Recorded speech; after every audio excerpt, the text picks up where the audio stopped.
नमस्कार, स्वागत है आपका आज की खबर में। मैं हूं आपके साथ महिमा शर्मा। रुक करते हैं अयोध्या की बड़ी खबरों की ओर। अयोध्या में 14 लाख दीपों के बीच श्री राम ने भव्य दर्शन दिए। दरअसल साकेत महाविद्यालय में 14 लाख रंगीन दियों से भगवान श्री राम व रामलला के मंदिर की भव्य आकृति उकेरी गई।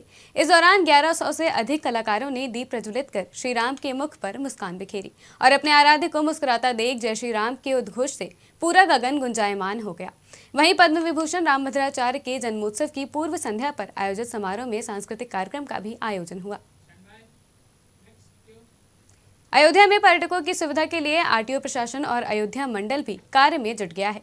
इसी कड़ी में संभागीय परिवहन अधिकारी की टीम ने अयोध्या के प्रमुख पर्यटक स्थल में से एक सूरज कुंड का दौरा किया और वहां आए पर्यटकों को सड़क सुरक्षा व अयोध्या के पर्यटन संबंधी जानकारी व संदेश देते हुए विभागीय पैम्पलेट बांटे। आरटीओ रितु सिंह ने बताया कि रामलला प्राण प्रतिष्ठा आयोजन के लिए सीएम योगी आदित्यनाथ और उत्तर प्रदेश शासन ने सुगम यातायात को लेकर जो निर्देश दिए हैं उस संबंध में विभाग कार्य कर रहा है। राम मंदिर की प्राण प्रतिष्ठा को लेकर लगातार निमंत्रण दिए जा रहे हैं और अब भारतीय जनता पार्टी के राष्ट्रीय अध्यक्ष जेपी नड्डा, भारत के रक्षा मंत्री राजनाथ सिंह और भारत के गृह मंत्री अमित शाह को भी 22 जनवरी को प्राण प्रतिष्ठा में शामिल होने का निमंत्रण दिया गया है। वहीं जेपी नड्डा ने निमंत्रण स्वीकार कर कहा कि वो जरूर आएंगे। साथ ही अमित शाह और राजनाथ सिंह ने प्राण प्रतिष्ठा कार्यक्रम पर अपनी खुशी जाहिर की और कहा कि वो राम जन्मभूमि तीर्थ क्षेत्र से दर्शन करने की तिथि जल्द ही तय करेंगे। इस अवसर पर विश्व हिंदू परिषद के केंद्रीय कार्याध्यक्ष आलोक कुमार व मंदिर निर्माण समिति के अध्यक्ष नृपेंद्र मिश्रा उपस्थित रहे। प्राण प्रतिष्ठा उत्सव से पहले अयोध्या में सुरक्षा व्यवस्था पर भी खास ध्यान दिया जा रहा है। जिलाधिकारी नीतीश कुमार ने बताया कि राम मंदिर के प्राण प्रतिष्ठा उत्सव से पहले अयोध्या में सुरक्षा व्यवस्था चुस्त और सख्त कर दी गई है। उन्होंने कहा कि बाहर से आने वाले आमंत्रित अतिथियों के लिए विशेष प्रकार की सुविधा का प्रबंध किया गया है और टेंट सिटी बनाई गई है। सुनिए आगे डीएम नीतीश कुमार ने क्या कुछ कहा। यहाँ पे हम लोग ने सुरक्षा व्यवस्था कंटेनर इंतजाम किया और मार्केट की सुरक्षा व्यवस्था स्थायी रूप से चलती रहती है। इसके अलावा हम लोग ने जो 22 तारीख की जो कार्यक्रम है उसकी भी हम लोगों ने व्यवस्था की है। RFP फोर्स है, हमारे पास जो DSC SSFP तो व्यापक इंतजाम हम लोग कर रहे हैं और काफी हाईवे से लेकर यहाँ तक और आप लोग लखनऊ से लेकर अयोध्या तक लिप कॉरिडोर भी बनाएंगे। उसके लिए जो एयर ट्रैफिक के माध्यम से भी बहुत सारे लोग अपने प्लेयर से आ रहे हैं, हेलीकॉप्टर से आ रहे हैं, तो उसके लिए भी हम लोग एक टाइमलाइन के अनुसार व्यवस्था कर रहे हैं। और 22 जनवरी को अयोध्या में श्री राम विराजमान होंगे और इस घड़ी के सभी साक्षी बनना चाहते हैं। इसी कड़ी में सिंगर DK ठाकुर ने प्राण प्रतिष्ठा पदयात्रा बुलंदशहर से अयोध्या तक शुरू की है। वहीं संजीव राणा और रिंकू राणा पदयात्रा में DK ठाकुर के साथ शामिल हैं। मीडिया से बात करते हुए DK ठाकुर ने कहा कि हम हिंदुओं का बरसों का सपना पूर्ण हो रहा है। 22 जनवरी का दिन इतिहास के पन्नों में दर्ज होगा और 22 जनवरी को पूरा देश दीपावली मनाएगा। इस मौके पर भाजपा मंडल उपाध्यक्ष समेत कई लोग मौजूद रहे। हमने अपनी यात्रा जिला बुलंदशहर के औरंगाबाद से शुरुआत करी है 11 तारीख की शाम 5 बजे से। बहुत हर्ष और उल्लास का समय है। ये आप देख रहे हो हमारे सनातनी भाइयों के दिलों में कितना प्यार आप लोगों को दिखाई दे रहा है और 500 साल बाद भगवान श्री राम वापस अपने घर पधार रहे हैं। हालांकि भगवान श्री राम ना तो कहीं गए थे अयोध्या से, ना कभी जाएंगे।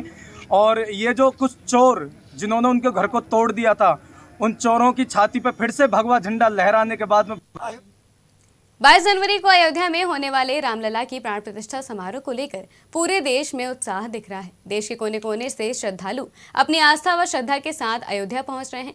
इसी कड़ी में चरण पादुका लेकर श्रीलंका से अयोध्या धाम तक निकाली गई यात्रा धर्मनगरी चित्रकूट पहुंची, जहां रामघाट पर गंगा पूजन व जलाभिषेक के साथ ही प्रभु कामतानाथ के दरबार में पादुकाओं का पूजन अर्चन किया गया और कामादगिरी की परिक्रमा लगाई गई। वहीं आज भरतकूप धाम सहित अनेक स्थलों के दर्शन के बाद अयोध्या धाम को रवाना हुई। अयोध्या ही जाने वाली है, लगभग 44 दिन की यात्रा है और जहाँ जहाँ भगवान राम पधारे हैं, सीता माँ हनुमान जी जहाँ पधारे हैं, सब स्थलों के पावन स्थलों को प्रणाम करते हुए पूजन अर्चन करते हुए हम लोग यहाँ तक आए हैं और जनता में अपूर्व उत्साह है, इतनी उमंग है जिसकी हमें भी कल्पना नहीं थी। और ऐसा लगता है जनता को जैसे श्री राम स्वयं आ गए हैं और ये बात निर्विवाद है अब कि राम राज्य की स्थापना और हिंदू राष्ट्र की स्थापना का दिन अयोध्या में राम मंदिर में रामलला की प्राण प्रतिष्ठा को लेकर पूरे देश में हर्षोल्लास का माहौल है। ऐसे में अलग अलग राज्यों से लोग अपनी आस्था के साथ अयोध्या पहुंच रहे हैं और इसी क्रम में आज बीकानेर से निकली रथ यात्रा लखनऊ पहुंची, जो लगभग 2 महीने पहले बीकानेर से निकली थी। वहीं यात्रा ने अलग अलग जगह पर जल, चावल, तिल एकत्रित करते हुए अयोध्या पहुंचने का प्रण लिया है। रायबरेली में अनुसूचित समाज के लोगों ने राम अक्षत कलश यात्रा निकाली। दरअसल अयोध्या में होने वाले प्राण प्रतिष्ठा कार्यक्रम को लेकर राम अक्षत वितरण करते हुए ये यात्रा निकाली गई। वहीं आपको बता दें कि राष्ट्रीय स्वयंसेवक संघ के पदाधिकारी और अनुसूचित समाज के लोगों की अगुवाई में इस यात्रा को आरंभ किया गया और सभी से अक्षत वितरण करते हुए ये आग्रह किया गया कि अयोध्या में होने वाले 22 जनवरी को रामलला की प्राण प्रतिष्ठा के दिन सभी लोग अपने अपने घरों में कम से कम मिट्टी के 10 दीपक जरूर जलाएं और दीपावली मनाएं। सिद्धार्थनगर से लगी इंडो नेपाल सीमा में विशेष निगरानी की जा रही है। दरअसल ये निगरानी अयोध्या में 22 जनवरी को होने वाले राम मंदिर प्राण प्रतिष्ठा कार्यक्रम में प्रधानमंत्री नरेंद्र मोदी के आगमन को लेकर की जा रही है। इसी के तहत आज डीएम और एसपी लगातार बॉर्डर पर निर्देश देते हुए नजर आए। इसी के तहत डीएम व एसपी खुनवा बॉर्डर पहुंचे और एसएसबी व पुलिस के जवानों से मिलकर विशेष सतर्क रहने के निर्देश दिए।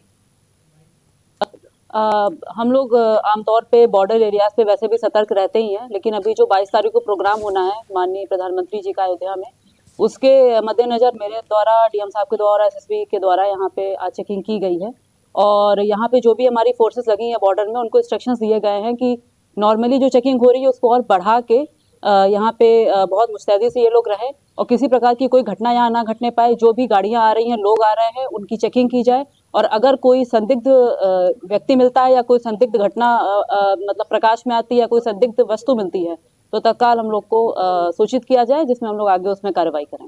देखिए, आज हम लोगों ने कप्तान साहब और एसएसबी के साथ भी यहाँ पे बॉर्डर का निरीक्षण किया है, तो ये विशेष सतर्कता रखी जा रही है मूवमेंट पे, ताकि किसी भी प्रकार के अवांछित तत्वों पर निगरानी रखी जा सके और ये रेगुलर एक्सरसाइज चलती रहती है और भी बॉर्डर्स पे ये सब कार्रवाई की गई है। इसी के क्रम में आज हम ये खुनवा बॉर्डर पे यहाँ पे आए हैं और उसी के क्रम में सुरक्षा की ये दृष्टिगत चेकिंग की कार्रवाई की गई।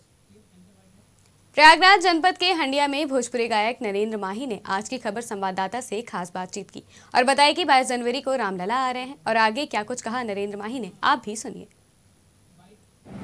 22 जनवरी 2024 को अयोध्या में रामलला विराजमान हो रहे हैं। यहाँ तक कि राष्ट्रपति, प्रधानमंत्री और कई प्रदेशों के मुख्यमंत्री वहां पधार रहे हैं और आ रहे हैं। उनको निमंत्रण भेजा गया है, छोटे से कलाकार को भी निमंत्रण गया है। नरेंद्र भाई जी, आज खबर में आपका बहुत बहुत स्वागत है। 22 जनवरी को रामलला जी आ रहे हैं, क्या कहना आपका?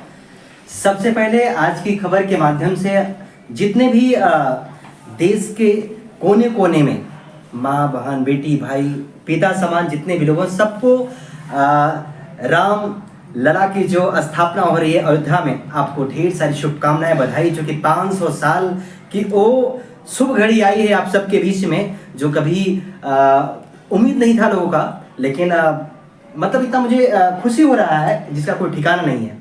एक बार पुनः आप सभी को बहुत बहुत बधाई। सी गीतों के माध्यम से लोग क्या संदेश देना चाहते हैं? देखिए, भगवान श्री राम तो सबके दिल में रहते हैं, जन जन के, चाहे छोटे हों, चाहे बुजुर्ग हों, चाहे जो भी हों, महिला हो या पुरुष हो।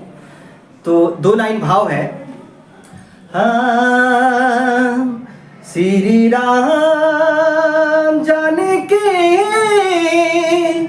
बैठे हैं मेरे सीने में। मोदी जी के आह्वान पर, योगी जी के आह्वान पर समूचा भारत दीपावली इस बार 2 बार मनाएगा, इस पे क्या कहना है? देखिए, सबसे पहले हम हिंदुस्तान ही नहीं, लेकिन हिंदुस्तान के जो भी हमारे भाई अगर बाहर अदर कंट्री में है, तो आप सबसे भी निवेदन है कि 22 जनवरी को आप जरूर दीपक जलाएं और भगवान श्री राम का नाम जाप करें। आज खबर में आपका स्वागत है। Nandlal Gupta, bureau chief. फिलहाल के लिए बस इतना ही। देश और दुनिया की तमाम खबरों के लिए देखते रहिए आज की खबर।